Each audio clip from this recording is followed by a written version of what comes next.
മഹാലക്ഷ്മി സീരിയലിന്റെ ഇന്നത്തെ എപ്പിസോഡ് റിവ്യൂയിലേക്ക് എല്ലാവർക്കും സ്വാഗതം.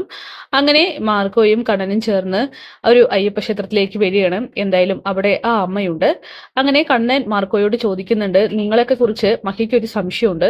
അതായത് ഞങ്ങൾ കാണുന്ന അമ്മയും താനുമൊക്കെ ഞങ്ങളെ രക്ഷിക്കാനായിട്ട് ഭൂമിയിൽ പിറവിയെടുത്ത അവതാരങ്ങളാണോ എന്ന്. ഇത് കേൾക്കുന്ന മാർക്കോയാണെങ്കിൽ കുറച്ചു നേരത്തേക്ക് പുഞ്ചിരിക്കുകയാണ്. ആ പുഞ്ചിരിയിൽ നിന്ന് തന്നെ കണ്ണനാണെങ്കിൽ സത്യങ്ങൾ മനസ്സിലാവുന്നുണ്ട്. മാർക്കോ പറയുകയാണ്, നിങ്ങൾ എന്ത് വേണമെങ്കിലും കരുതിക്കോ, ഇനിയിപ്പോ നിങ്ങളെ രക്ഷിക്കാൻ വന്ന അവതാരങ്ങളായിട്ടോ എന്ത് വേണമെങ്കിലും, പക്ഷേ നിങ്ങൾക്ക് എന്തെങ്കിലും ആപത്തുണ്ടെങ്കിൽ ഞങ്ങൾ എല്ലാവരും നിങ്ങൾക്കൊപ്പം ഉണ്ടാവും എന്നൊക്കെ പറയണം.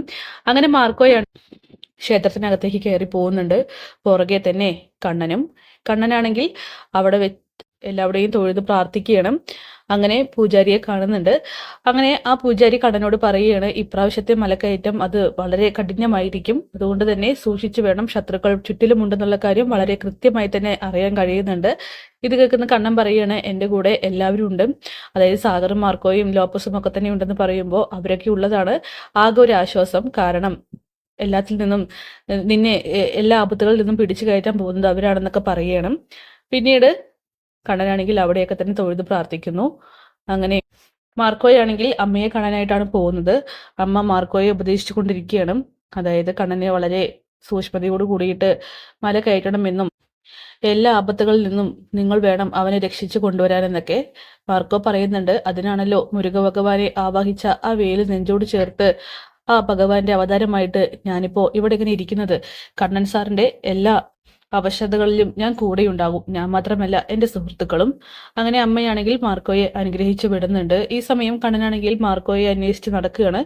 എന്തായാലും മാർക്കോയും അമ്മയും സംസാരിക്കുന്ന കാഴ്ചകളൊന്നും തന്നെ കണ്ണൻ കാണുന്നില്ല, പക്ഷെ അമ്മയെ കാണുന്നുണ്ട്. അമ്മയെ കാണുന്ന കണ്ണനാണെങ്കിൽ വളരെ സന്തോഷത്തോടു കൂടിയിട്ട് തൻ്റെ മാറ്റത്തെക്കുറിച്ച് പറയുകയാണ്. എല്ലാം അമ്മ അറിഞ്ഞു എന്നൊക്കെ കണ്ണനോട് ആ അമ്മ പറയുന്നുണ്ട്. സത്യത്തിൽ കണ്ണനും ആ അമ്മയോട് ആ ചോദ്യം ചോദിക്കുകയാണ്, നിങ്ങൾ ആരാണെന്നൊക്കെ. ഞാൻ അന്ന് കണ്ടപ്പോഴും ഇപ്പോഴും അമ്മ അതേ രൂപത്തിൽ തന്നെയാണ്, ഇനിയിപ്പോൾ ദേവിയുടെ അവതാരമാണോ എന്നൊക്കെ ചോദിക്കുമ്പോൾ ആ അമ്മയും പറയുന്നുണ്ട്, മോൻക്ക് എന്ത് വേണമെങ്കിലും എന്നെ കരുതാമെന്നൊക്കെ. പിന്നീട് കണ്ണനും മാർക്കോയും തിരികെ വീട്ടിലേക്ക് തന്നെ പോവുകയാണ്. ഈ സമയം കരുണയാണെങ്കിൽ പ്രതാപനെ കാണാനായിട്ട് പോകുന്നുണ്ട്. എന്നിട്ട് പറയുകയാണ്, മലയ്ക്ക് പോകാനുള്ള കാര്യങ്ങളൊക്കെ തന്നെ വളരെ ആവേശത്തോട് കൂടിയിട്ടാണ് അവർ അവിടെ അരങ്ങേറിക്കൊണ്ടിരിക്കുന്നത്. ഈ കാലിന് സ്വാധീനമില്ലാത്തയാൾ എങ്ങനെയാണ് മലയ്ക്ക് പോകാനായിട്ട് പറ്റുക?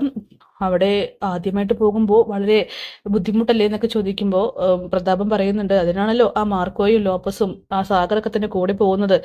അങ്ങനെ കരുണ പറയുകയാണ്, ആദ്യം ഇല്ലായ്മ ചെയ്യേണ്ടത് അയാൾക്ക് ഒപ്പമുള്ള ആ കുറച്ച് ആളുകളെയാണ്. അയാളുടെ ബലം തന്നെ മാർക്കോയും അനന്തവും മറ്റൊക്കെ തന്നെയാണെന്ന് പറയുമ്പോൾ പ്രതാപം പറയുന്നുണ്ട്, അതെ ശരിയാണ്, അതിനെ കൃത്യമായിട്ടുള്ള പ്ലാനിങ്ങോട് കൂടിയിട്ട് വേണം നമ്മൾ മുന്നോട്ട് പോകാനെന്നൊക്കെ. പിന്നീട് കരുണയാണെങ്കിൽ തിരികെ വീട്ടിലേക്ക് വരികയാണ്. എന്നിട്ട് പ്രതാപൻ പറഞ്ഞ കാര്യങ്ങളൊക്കെ തന്നെ ദുർഗയോടും ഉണ്ണിയോടൊക്കെ ആയിട്ട് പറയുന്നുണ്ട്, ഇങ്ങനെ പോയാൽ ശരിയാവില്ല, എന്തുകൊണ്ടും മഞ്ജു ഇപ്പോൾ അവരുടെ ആളായിരിക്കണം. ഇനിയിപ്പോൾ മഞ്ജുവിൻ്റെ കാര്യത്തിൽ ഏകദേശം സേഫായിട്ടുള്ള സോണിലാണ്, പക്ഷെ നമ്മളെല്ലാവരും വീണ്ടും മണ്ടം വരായിക്കൊണ്ടിരിക്കുകയാണ്. അയാൾ ഇനി അവൾക്ക് വാരിക്കോരി കൊടുക്കും, പക്ഷെ നമുക്കൊന്നും കിട്ടാൻ പോകുന്നില്ല. അയാളെയും അവളെയും നേരിട്ട് കൊല്ലാനായിട്ടോ അല്ലെങ്കിൽ എന്തെങ്കിലും ചെയ്യാനായിട്ടോ നമുക്ക് സാധിക്കില്ല. കാരണം മാർക്കോയെ പോലെയുള്ളവർ കൂടെ ഉള്ളത് കൊണ്ട് തന്നെ മാർക്കോയെ ആദ്യം ഇല്ലാതാക്കണം, എങ്കിൽ മാത്രമേ മഹാലക്ഷ്മിയുടെയും കണ്ണന്റെയും നിലയിൽ പോലും നമുക്ക് തൊടാൻ കഴിയുള്ളൂ എന്നൊക്കെ കരുണയാണെങ്കിൽ ദുർഗയോടും ഉണ്ണിയോടൊക്കെ പറയുന്നുണ്ട്. എന്തായാലും അവരും അത് ശരിയാണെന്ന് ഇങ്ങനെ ചിന്തിക്കുകയാണ്. കാരണം മാർക്കോയാണ് മെയിൻ രക്ഷകൻ എന്നുള്ള കാര്യം എല്ലാവർക്കും പേടിപ്പെടുത്തുന്ന ഒരു സ്വപ്നം തന്നെയാണ്. അപ്പൊ കാത്തിരിക്കാൻ നമുക്ക് കിടിലൻ എപ്പിസോഡ്സിനായിട്ട്. Bye bye.